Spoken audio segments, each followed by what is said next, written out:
जैसे मैंने कहा कि हमारी कुछ अपनी डिमांड्स होती हैं। हाँ। और जहाँ डिमांड्स होती है वहाँ प्रेम नहीं होता। हाँ।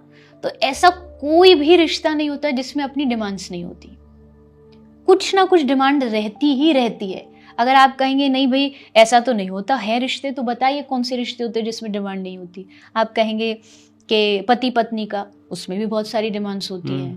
भाई आप ये करो, मैं आपके लिए ये करूं, उसमें डिमांड्स होती हैं। भाई बहन के रिश्ते में, दोस्ती के रिश्ते में, माँ बाप के रिश्ते में, माता पिता वैसे आपसे कोई डिमांड नहीं करते, बट इतना तो करते हैं कि भाई जो हम कह रहे वो मानो। नहीं मानोगे तो वो भी आपको सब जगह बोलेंगे बड़ा निठल्ला है, बात ही नहीं मानता, ये तो हमारा बच्चा नहीं, ये तो हमारा बेटा नहीं है। वहां भी डिमांड्स है, बच्चे को उनसे डिमांड्स है कि भाई ये हमारे लिए ये कर दे। तो इसका मतलब है कि जब तक हमारी इच्छाएं रहेंगी वहां प्रेम नहीं होगा। प्रेम जैसा शास्त्रों ने लिखा है कि शास्त्र कहते गुण रहितम कामना रहितम।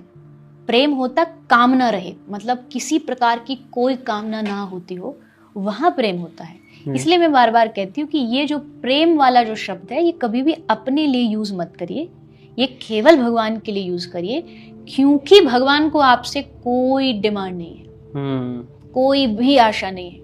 वो इतनी भी आशा नहीं रखते कि आप उनको याद करो। नहीं याद कर रहे, बहुत सारे लोग हैं जो नास्तिक होते, भगवान फिर भी उनका पालन कर रहे हैं।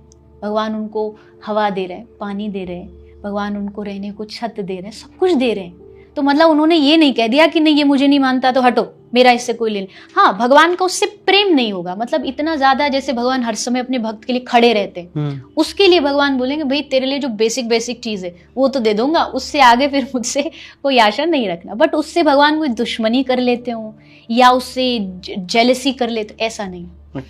आज से 10 जन्म बाद भी वो भगवान के पास एक बार रो के जाके कहेगा नहीं भगवान अब मुझे समझ आ गया आप हो, भगवान उसे गले लगा लेंगे। 10 जन्म तक वो गाली देता रहा तो नहीं सोचेंगे, एक जन्म आके अगर वो कह देगा तो ये प्रेम होता है। मुझे लगता है इसलिए संसार में प्रेम शब्द का किसी भी रिश्ते में उपयोग नहीं करना चाहिए। पहले भी मैंने कहा प्यार हो सकता है पर प्रेम नहीं हो सकता, क्योंकि प्रेम निस्वार्थ होता है।